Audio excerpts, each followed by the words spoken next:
Brilliance Audio presents the unabridged recording of The Devil's Madonna by Sharon Potts, performed by Angela Dawe. 1. Neil's breaths came short and quick as he rounded the curve and jogged down the dark road past houses hidden behind high hedges and bougainvillea-covered walls. Almost home. It was unseasonably warm for November, even by Miami Beach standards, and his t-shirt was drenched with sweat from his 5-mile run. It couldn't be much after 7 since he'd headed out around 6:15. He'd shower, grab a beer and last night's leftover Chinese food, then work on his research paper for a few hours. Give the packing and boxing a break and maybe get to bed early for a change.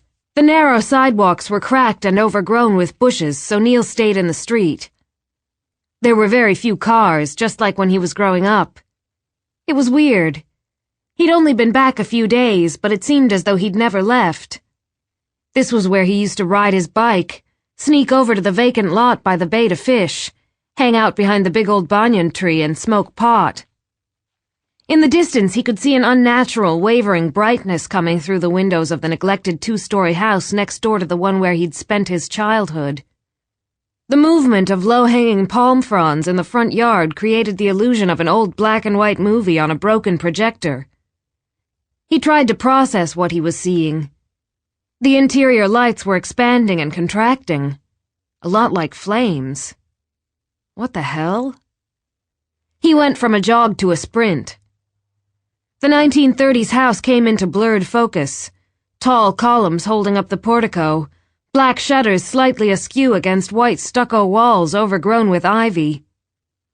A shadow, backlit by the vacillating glow, appeared behind lace curtains. Neil squinted and wiped the sweat out of his eyes, trying to make out the short white hair of the old woman he knew lived there alone. Then he saw an orange glimmer. More tiny flames appeared. He slowed down. Maybe she was just lighting candles. But throughout the whole damn house? He stopped in the street, just across from the house, and watched the flickering brightness in all of the windows. The old woman's silhouette was perfectly still.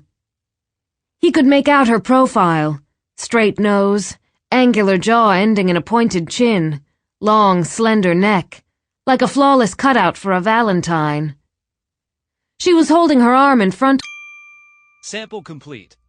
Ready to continue?